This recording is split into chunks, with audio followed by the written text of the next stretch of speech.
मतदान होना है, वोटिंग होनी है। यूपी की 8 लोकसभा सीटों पर कल मतदान होगा, यानी 26 अप्रैल को सुबह 7 बजे से शाम 6 बजे तक मतदान प्रक्रिया जो है वो चलेगी, यानी कि वोटिंग प्रोसेस चलेगा।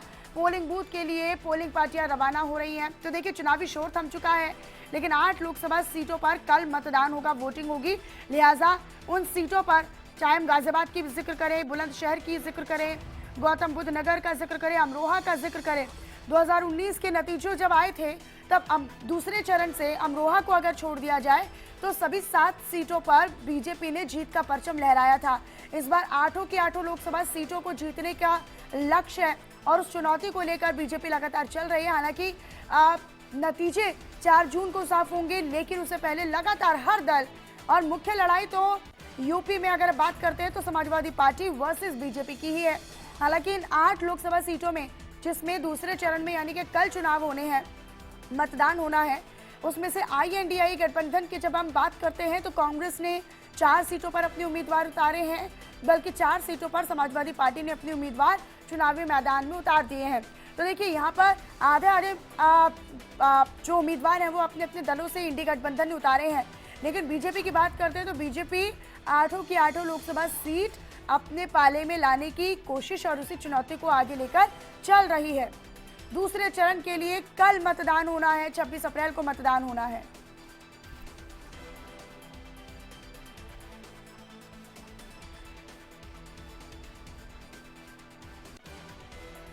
प्रदीप मेरे सहयोगी मेरे साथ जुड़े हुए हैं अधिक जानकारी के साथ अलीगढ़ से, सीधा उन्हीं का रुख कर लेते हैं। प्रदीप, चूंकि अब चुनाव प्रचार तो थम चुका है, अब बारी है वोटिंग के, मतदान की। चूंकि कल लोग पहुंचेंगे अपनी नजदीकी बूथों पर, क्या व्यवस्थाएं हैं? क्या पोलिंग पार्टियां रवाना हो चुकी हैं पोलिंग बूथों तक? क्या व्यवस्थाएं हैं, क्या तैयारियां देखने को मिल रही हैं कल को लेकर?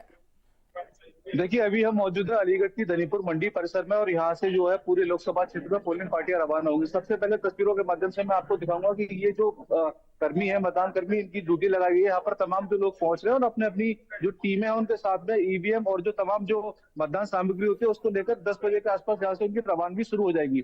बात करते हैं व्यवस्थाओं की, तो अलीगढ़ लोकसभा क्षेत्र में कुल 5 विधानसभा, 5 जो है मॉडल जो दिव्यांग लोगों के लिए दिव्यांग 2121 जो है कुल बूथ है पूरे हर बूथ पर एक पीठासीन अधिकारी के साथ में। जिस तरह से लोगों की डिमांड बूथ पर जो है मतदाता कर्मचारी लगाए गए हैं। तमाम जो फोर्सेज है वो भी डिप्लॉय किया गया, तो लोग यहाँ पहुंचना शुरू हो रहे हैं। तमाम जो भीड़, बिल्कुल प्रदीप, और हम देख भी रहे हैं जिस तरीके से आपके माध्यम से कि क्या व्यवस्थाएं यहाँ पर की गई हैं। लिहाजा एक बड़ी चुनौती सबसे आगे चुनाव आयोग की और प्रशासन की मतदान फीसद को बढ़ाने की होती है। अपनी नजर आप इस पर बनाकर रखिएगा। प्रदीप, बहुत शुक्रिया आपका, तस्वीरें और जानकारी हमारे दर्शकों